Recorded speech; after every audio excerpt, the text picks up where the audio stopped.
இன்னைக்கு நம்மளோட சேனல்ல நிறைய பேர் எப்பவுமே என்கிட்ட கேட்குற கொஸ்டின், ஹேரை எப்படி திக்காக மாற்றுறது, எனக்கு முடி அடர்த்தியான போதும், நீளம்லாம் வேணாம், ஷார்ட் ஹேராக இருந்தால் கூட எனக்கு அடர்த்தியாக இருந்தால் போதும் அப்படின்னு கேட்குறீங்கள. உங்களுக்காக தான் இன்னைக்கு நம்ம ஸ்பெஷலான ஒரு ஹேர் பேக் பார்க்க போகிறோம். இந்த ஹேர் பேக்கை நீங்கள் யூஸ் பண்ணும்போது உங்கள் முடியை மேல்புறத்தில் நல்லா திக்காக மாற்றி கொடுக்கும். இதனால உங்களுக்கு ஸ்ப்ளிட்டன்ஸ் வராது, ஹேர் டேமேஜ் ஆகாது, அதே மாதிரி முடி ரொம்ப ட்ரையாகவும் மாறாது. ஸோ இந்த ப்ராப்ளம் இல்லாமல் நம்ம தடுத்துட்டாலே நம்ம முடி மெலிஞ்சு போகிறத கண்ட்ரோல் பண்ணலாம். ஸோ முடி மேல்புறமாக நல்ல ஹெல்த்தியாக இருந்துச்சுனாலே நமக்கு ஹேர் ஃபாலும் ஆகாது, ஹேர் க்ரோத்தும் நல்லாவே இருக்கும்.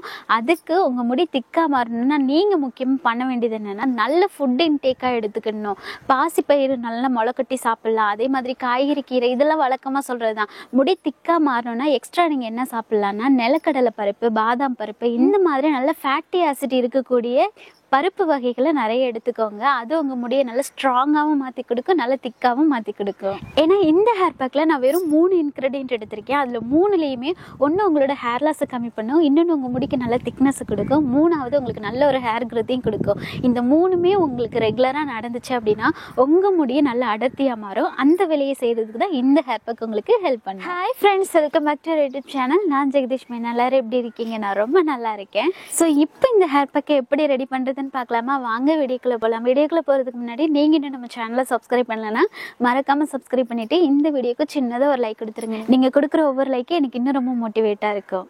இன்றைக்கி இந்த ஹேர் பேக் ரெடி பண்ணுறதுக்கு ஃபஸ்ட்டு நான் எடுத்துக்கிட்டது அதுதான் கரி லீவ்ஸ். கருவேப்பிலையை பொறுத்த வரைக்கும் இதில் ரிச் விட்டமின், ஆன்டி ஆக்சிடென்ட், அப்புறம் அயன் சத்து அதிகமாக இருக்குது. இது நம்ம ஹேர் பேக்கை யூஸ் பண்ணும்போது என்ன ஆகும்னா, நம்ம முடியோட கியூட்டிகல்ஸ் இருக்குல்ல, மேல்புறமாக நம்ம முடிக்கு நல்ல ஒரு ஸ்ட்ரென்த்து கொடுக்குறதோட வேர் பகுதிக்கும் நல்ல ஒரு ஸ்ட்ரென்த்து கொடுத்து ஸ்கேல்ப்பையும் நல்லா ஹெல்த்தியாக வச்சுக்கும். ஸோ இது கூட நம்ம ரெண்டாவதாக சேர்க்க போகிறது அதுதான் தேங்காய். கோகோனட்டை பற்றி உங்கள் எல்லாருக்குமே ரொம்ப தெரியும். ஏன்னா இது நம்மளோட ஸ்ப்ளிட்டன்ஸை கம்மி பண்ணும், ட்ரை ஹேரை போக்கும், நம்மளோட ஹேர் லாஸை கம்மி பண்ணும், ஸ்கேல்ப்புக்கு நல்ல ஒரு ஸ்ட்ரென்த்து கொடுக்கறதோட ஹேருக்கு நல்ல ஒரு மாய்ஸ்சரைஸாகவும் செயல்படும். நீங்கள் ஒரு ஹேர் பேக்கில் இன்க்ரீடியண்ட்டை சூஸ் பண்ணுற விதத்தில் தான் நம்மளோட ஹேர் க்ரோத்து நல்லாவே இம்ப்ரூவ் ஆகும். ஸோ இந்த 2 காம்பினேஷன் நமக்கு நல்ல ஒரு ஹேர் க்ரோத்தையும் கொடுக்கும், ஹேர் ஃபாலையும் கம்மி பண்ணி தரும். ஸோ நான் இன்றைக்கி அரை மூடி தேங்காய்க்கு ஒரு 3 கைப்பிடி அளவுக்கு கருவேப்பிலையை சேர்த்து தண்ணி ஊற்றி நல்லா அரைச்சி எடுத்துகிட்டு வந்துக்க போகிறேன். இது ரெண்டையுமே அரைக்கும் போது நமக்கு தேங்காயிலேருந்து பால் கிடைக்கும். ஸோ அது கருவேப்பிலை சாரோடு சேர்த்து இந்த மாதிரி கலரில் உங்களுக்கு கிடைக்கும். இந்த மாதிரி கொஞ்சம் திக்கான பேஸ்ட்டாக அரைச்சிட்டு இதோட சாரை மட்டும் எக்ஸ்ட்ராக்ட் பண்ணிக்கலாம். இது ரொம்ப வாசமாகவும் இருக்கும். இந்த சாறு பார்த்தீங்க அப்படின்னா நல்ல ஒரு திக்கான கன்சிஸ்டன்சியில் இருக்கும். ஏன்னா நீங்கள் தண்ணி அதிகமாக சேர்க்கக்கூடாது. இப்போ இது ஒரு ஓரமாக இருக்கட்டும். நம்ம 3வதாக சேர்க்க போகிறது அதுதான் பழைய சாதம். பழைய சாதமாக ஏன் நம்ம எடுக்கிறோம் அப்படின்னா, நீங்கள் வெறும் சாதத்தை எடுக்கிறது காட்டிலையும் பழைய சாதத்தில் ஸ்டார்ச் மூலக்கூறு அதிகமாக செக்ரேட் ஆகும். ஸோ இந்த மாதிரி பழைய சாதம் எடுக்கும்போது நம்மளோட ஹேருக்கு நல்ல ஒரு ஷைனிங்கையும் கொடுக்கும், முடியை நல்லா திக்காகவும் மாற்றி கொடுக்கும். ஸோ பழைய சாதத்தை நம்ம ஆல்ரெடி எக்ஸ்ட்ராக்ட் பண்ணி வச்சுருக்கிற சாரை ஊற்றி நல்லா அரைச்சிட்டோம்னா இந்த மாதிரி லிக்விடான கன்சிஸ்டன்சியில் ஒரு சூப்பரான ஹேர் பேக் கிடைக்கும். ஸோ முடியை இன்னுமே கொஞ்சம் எக்ஸ்ட்ராவாக திக்காக மாற்றணுன்றதுக்காக நான் இதில் 1 ஸ்பூன் அளவுக்கு கேஸ்டர் ஆயில் ஆட் பண்ணிக்கிறேன். ஆயில் சேர்த்ததுக்கு அப்புறமா இதை நல்லா மிக்ஸ் பண்ணிக்கலாம். நீங்கள் கேஸ்டர் ஆயில் சேர்க்கும் போது உங்களோட ஸ்கேல்ப்பை நல்ல pH லெவலில் இம்ப்ரூவ் பண்ணி கொடுக்கும். ஸோ அது உங்களோட ஹேர் க்ரோத்துக்கும் ரொம்ப ஹெல்ப்ஃபுல்லாக இருக்கும், ஸ்கேல்ப்புக்கும் நல்ல ஒரு ஸ்ட்ரென்த்தை கொடுத்து ஹேரையும் நல்லா திக்காக மாற்றி கொடுக்கும். ஸோ இப்போ நம்மளோட ஹேர் பேக் செம்மையாக ரெடி ஆயிடுச்சு.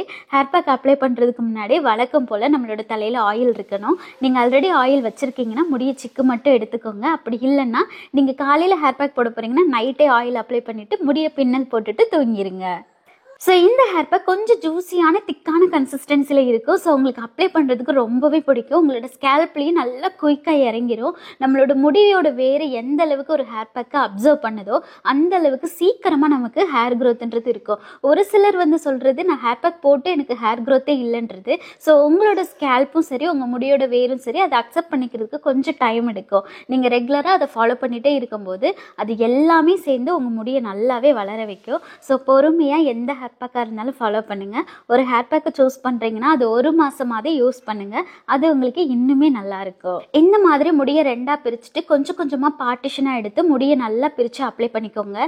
இந்த ஹேர் பேக்கில் நம்ம தேங்காய் சேர்த்துருக்கிறதுனால மேலேருந்து கீழே முடியோட எண்டு வரைக்கும் அப்ளை பண்ணுறது உங்களுக்கு ஸ்ப்ளிட்டன்ஸ் ஃப்ரீயாக வச்சுக்கிறதுக்கும் ஹேரோட ட்ரைனஸை கிளியர் பண்ணி கொடுக்கறதுக்கும் ரொம்ப ஹெல்ப் பண்ணும்.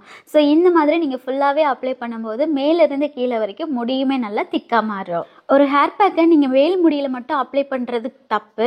எப்போவுமே நம்ம முடியோட வேர்க்காலில் படுற மாதிரி ஸ்கேல்ப்லேயும் அப்ளை பண்ணணும். அப்போ தான் முடியோட ஸ்ட்ரென்த்தும் நல்லாயிருக்கும், ஹேர் க்ரோத்தும் சீக்கிரமாக ஆகும். ஸோ இந்த மாதிரி என்னோடய முடியை பிரித்து நான் 2 பக்கமும் நல்லா ஈவனாக அப்ளை பண்ணிக்கிறேன். நீங்கள் அப்ளை பண்ணி முடிச்சதுக்கப்புறமா ஒரு கொண்டை போட்டு வச்சுக்கலாம், அப்படி இல்லைன்னா ஒரு கேப் போட்டு வச்சுக்கலாம். ஸோ ஒரு 15லேருந்து 20 நிமிஷம் கழிச்சிட்டு நீங்கள் ஷாம்பு, சிக்கக்காய் எது வேணாலும் யூஸ் பண்ணி ஹேர் வாஷ் பண்ணிக்கலாம். ஸோ ஹேர் வாஷ் பண்ணினதுக்கப்புறம் பார்த்தீங்க அப்படின்னா உங்களோட முடி வந்து ஸ்ட்ரைட் லுக்கில் நல்லா ஷைனிங்காக இருக்கும். ஆனால் புஸ்ஸுன்னு இருக்குமான்னு கேட்டிங்கன்னா இருக்காது. ஏன்னா இதில் நம்ம சாதம் சேர்த்துருக்கோம்ல, அது உங்கள் முடிக்கு நல்ல ஒரு ஷைனிங்கை கொடுத்து ஹேரை நல்லா ஸ்ட்ரைட்டாக மாற்றி கொடுக்கும். ஸோ ஹேர் பேக் பார்த்தீங்க அப்படின்னா மறுநாள் வரைக்கும் உங்களோட முடி அதே பளபளப்போட அப்படியே இருக்கும். ஸோ இந்த ஹேர் பேக்கை நீங்கள் ரெகுலராக யூஸ் பண்ணுங்கள். உங்கள் முடி திக்காகவும் மாறணும், அடர்த்தியாகவும் மாறணும்னா 1 வருஷனாலும் நீங்கள் ரெகுலராக ஃபாலோ பண்ணணும். ஏன்னா நான் கிட்டத்தட்ட 3 வருஷமாக ஃபாலோ பண்ணதில் தான் என்னோட முடி நீளமாகவும் வளர்ந்துருக்கு, அடர்த்தியும் வந்திருக்கு. ஸோ நீங்கள் ரெகுலராக ஃபாலோ பண்ணுங்கள், கண்டிப்பாக நல்ல ரிசல்ட்டை பார்க்கலாம். ஓகே ஃப்ரெண்ட்ஸ், இன்றைக்கி இந்த வீடியோ உங்களுக்கு ரொம்ப யூஸ்ஃபுல்லாக இருக்குன்னு நான் நினைக்கிறேன். உங்களுக்கு எந்த கமெண்ட் இருந்தாலும் நீங்கள் மறக்காமல் கமெண்ட் செக்ஷனில் கேளுங்க. உங்கள் எல்லாரோட கமெண்ட்டுக்கும் நான் ரிப்ளை கொடுப்பேன்.